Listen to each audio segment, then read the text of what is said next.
Smoke stings your eyes. Ale breath hums.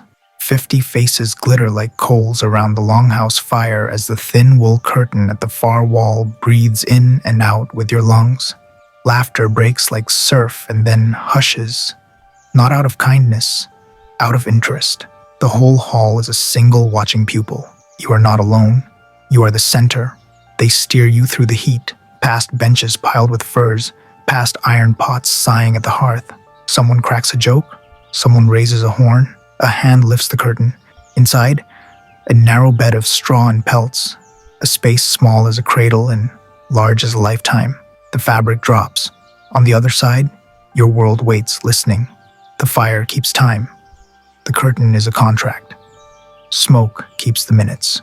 Now pull back from the cloth and look at the hall the way a chronicle would. In this world, marriage is not a poem. It is policy. Two families haggle the way merchants weigh silver. The bride price, munder, moves one direction.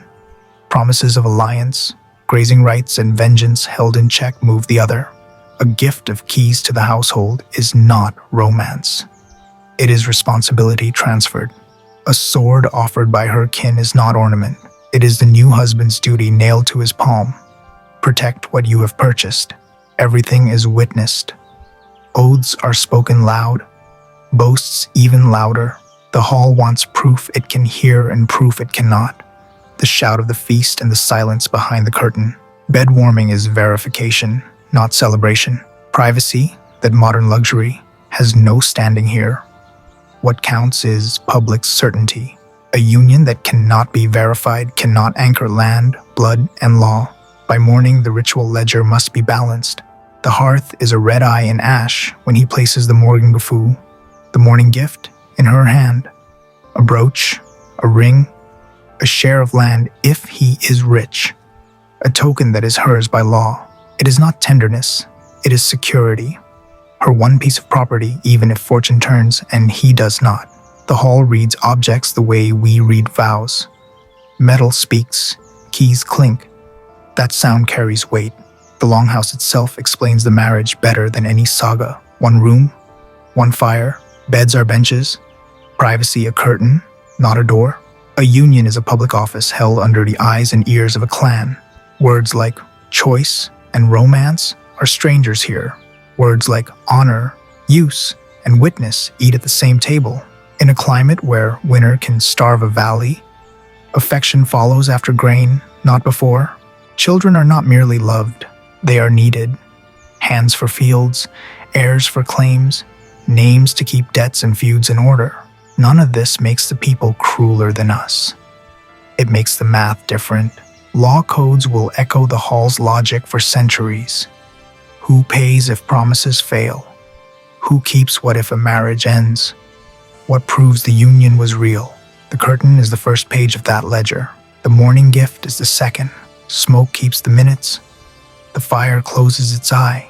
And when the hall rises to greet the day, the contract stands, loud in silver, quiet behind cloth, binding two lives to a house that will never stop watching. Dawn fingers the smoke hole.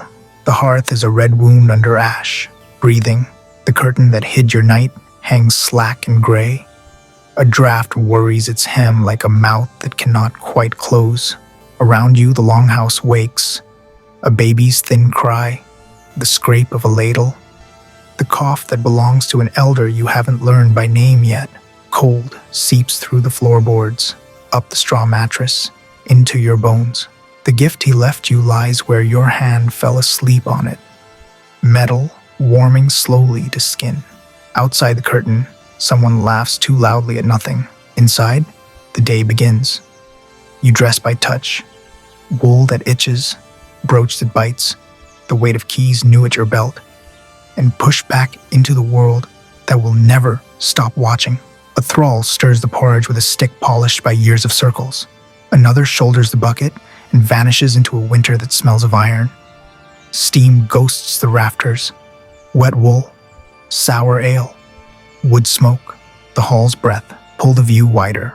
The longhouse is a diagram of rank and duty drawn in benches and beams. The high seat pillars mark prestige. The door end takes the drafts and the least. Livestock, no straw, near the threshold, when the cold is knife sharp. Everyone's life runs through the same center. Fire, food, work, sleep, like spokes to a hub. Privacy is not a right here. It is a tactic. Curtains, box beds, the sideways angle of a body, the hush of lowered voices. These are the small defenses people hoard.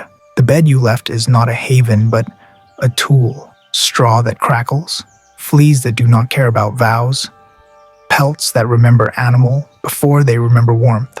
Intimacy here is threaded between noises, a snore, a cough, a log collapsing in sparks. The ear learns to edit. The heart learns to wait. Love, if it grows, grows like moss. Slowly, in shadow, on stone. Work writes the hours. Grain shrieks between cornstones as someone grinds the morning into flour. The warp-weighted loom stands like a ribcage. You dress it with threads, beat weft against warp until cloth becomes its own weather. Milk foams, skims, clots. Fish hang from roof poles like commas in a long sentence. Bones to broth. Offal to dog. Nothing wasted. Everything counted. Cleanliness is a season, not a state. On Lugger washing day, stones are heated and dropped hissing into a tub. The household takes turns in water that forgets who was first. Between those Saturdays, wooden combs polish hair and pick at lice. Linen rags wash where eyes won't go. The smoke is a slow clock and a cruel disinfectant. It seasons every breath and stains every beam the color of old amber. Law lives here too, not only in courts and thing fields, but in glances and chores. A slammed ladle is a charge, a missed duty, a witness. Words travel. The hall is a throat that swallows everything and never forgets. Your keys mean authority. Stores, chests, the grated cheese of dried fish, the bitter hoard of herbs, and accountability. If food runs short, if cloth tears, if order frays, the question will find its way to your belt and hang there. Night returns and with it the ritual economy of warmth. Bodies pull closer to the fire's small sun. The curtain breathes again. The bed becomes an office as much as a place to sleep. You measure the sounds, count backward from the coughs, reach for duty before tenderness because duty has sharper teeth. The hall listens without malice and without mercy. It is simply what it is. A witness made of timber. Somewhere outside, the river grinds black under ice. Inside, the porridge crusts at the edges. The dog thumps once. The ember winks. One room holds a village of demands and a single, stubborn hope. Late winter presses a thumb into your ribs. The moon comes and does not. And you count backwards on your fingers in the half-light, trying not to hope too loudly. A knot of wool rides at your wrist, a charm rubbed smooth by anxious thumbs. You sip bitter tea, yarrow, angelica, a breath of juniper, because the old women say it steadies a wavering womb. You sleep shallow. You rise heavy. You carry water as if it were a promise. You do not say the word barren. You don't have to. It lives in glances, in questions shaped like kindness. The contract that brought you here was written in silver and sealed with witnesses, but its margins hold a smaller script. Produce a child, and preferably a son. Every missed month narrows the hall. Every careless joke becomes a blade. So you work, hands busy, mouth quiet, and let your body answer for you. Pull the view wider. Across the north, fertility is not romance, but policy. Lines of inheritance run like ropes from farm to buyer. An heir means labor in summer and defense in winter. A back to carry fuel and a hand to lift a spear. Kinship is wealth you cannot melt down.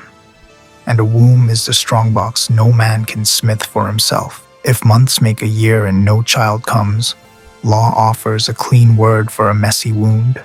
Divorce. The process is public, and the blame, more often than not, is a woman's burden to shoulder in silence. But suppose fortune nods. Sickness turns to queasiness. Queasiness to certainty. Work does not ease because your belly swells. You measure days by the loom's song and the ache in your back. The midwives, the ones who know the properties of moss and honey, who can tell a labor by the set of a woman's jaw. begin to watch you from the corners of their eyes. At night, someone chalks a protective sign on the beam above your bed. A Thor's hammer glints at your throat. You tie your hair with red thread. You speak to no one of blood. Labor is a weather that moves in. The hall goes on around you. Querns turning, dogs thumping. A boy practicing his boasts under his breath, while your world narrows to breath and burning. The women close the curtain. They bring hot stones, clean linen, a carved stick for biting. There are prayers under their breath, but no magic strong enough to guarantee the crossing. Some labors end with singing, others end with silence. The hall has learned to make room for both. If the child comes wailing and warm, a second test remains. Tradition waits at the bed's foot. The father must look, must lift. A healthy child is raised to the fire's light, sprinkled with water, given a name that will sit in the family like a new plank in an old ship. A feast is promised, a cradle set by the hearth. If not, if weakness is red in the limbs, if winter looks too long for one more mouth. Some houses practice a harsher arithmetic, no words, just a turning away, and a life measured in hours.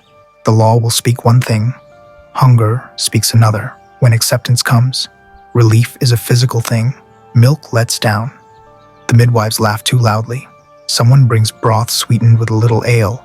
Gifts appear, wooden toys, a sliver of amber, a blanket stitched in haste. Your morning gift, cold metal first day, becomes a plan. Security in a world that offers few locks. You bind your belly with a woven band. You bind your heart with work.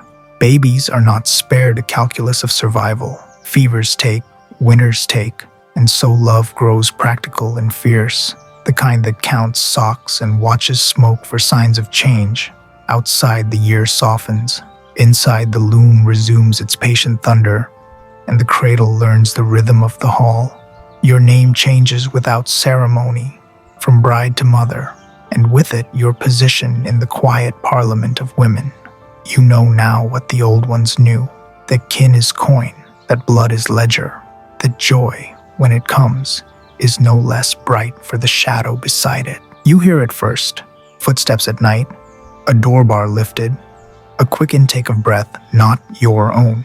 You stare into the dark and understand, without seeing, that someone with no right to refuse will not be asked. The camera pulls back. In Viking societies, enslaved people, thralls, had no legal claim to their bodies.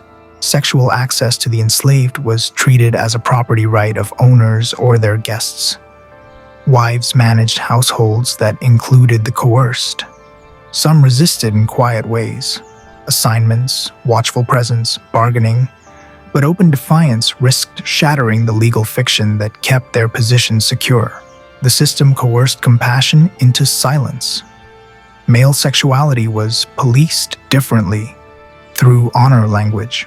Old Norse terms like ergi marked a man as unmanly, often implying sexual passivity, cowardice, or sorcery, categories braided with fear of inversion. To be branded Nightingale, dishonored outcast, could strip legal protection.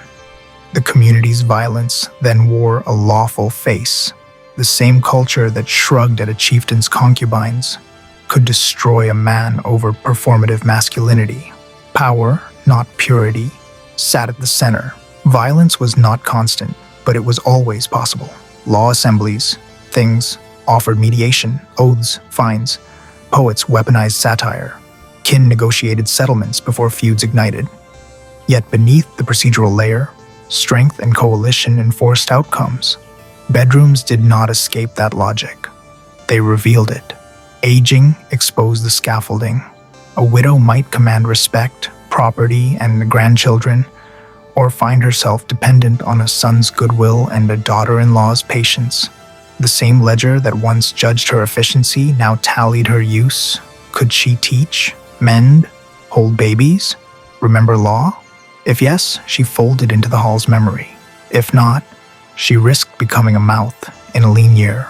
Death returned the body to the story. Grave goods, keys, spindle whorls, beads, brooches, for men weapons and tools, spoke roles lived and promises kept. Not every funeral burned a ship, Most turned earth, lifted stones, and carved modest mounds. Memory lingered and names reused, in a tale at the fire, in a habit copied by a grandchild. Then it thinned, as it does in every age. What remains is not romance or revulsion, but a hard clarity, intimacy tethered to law, love navigating scarcity, honor calibrating power in rooms without doors. The second-person shiver of the opening is there to make the stakes felt. The third-person frame is here to make the stakes understood. Between them stands the life of a household, smoky, crowded, resilient, enduring winter after winter until the timber sags and the field names outlast the names of those who sowed them. Subscribe to Temple of Quiet if you love what we do here.